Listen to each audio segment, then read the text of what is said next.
భ్యో నమ గణపతిభ్యో నమ సరస్వతిభ్యో నమ. భక్తులందరికీ తెలియజేయనిది ఏమనగా, నూతన సంవత్సరం ఉగాది చూస్తుండగా రానే వచ్చింది. పాత సంవత్సరం అయిపోతుంది.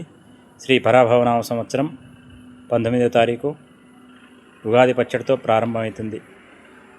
షడ్రుచులతో జీవితం అంటేనే కష్టాలు సుఖాలు, అట్లాగే షడ్రుచులు కూడా తీపి పులుపు ఒగరు ఇట్లా షడ్రుచులతో ఉంటుంది. కాబట్టి ఇట్లాంటి ఉగాది పంచాంగ శ్రవణాన్ని అందరూ కూడా తప్పకుండా వినాలండి.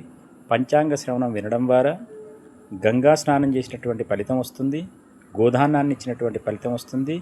హిందూ బంధువులందరూ కూడా పంచాంగ శ్రవణాన్ని వినండి. దానివల్ల ఎంతో మేలు జరుగుతుంది. తప్పకుండా ఎవరు నిర్లక్ష్యం చేయకుండా ఏదో చెప్తుంటారు కదా అనకుండా పంచాంగ శ్రవణం వినడం వల్ల మనకు జరిగేటువంటి లాభాలు ఏంటంటే, శ్రవణం ద్వారా మన నక్షత్రాలు గ్రాచారాలన్నీ వింటుంటాయి. కాబట్టి ప్రతి ఒక్క సృష్టి లోపల ప్రాబ్లం ఉంటే సొల్యూషన్ ఉంటుంది.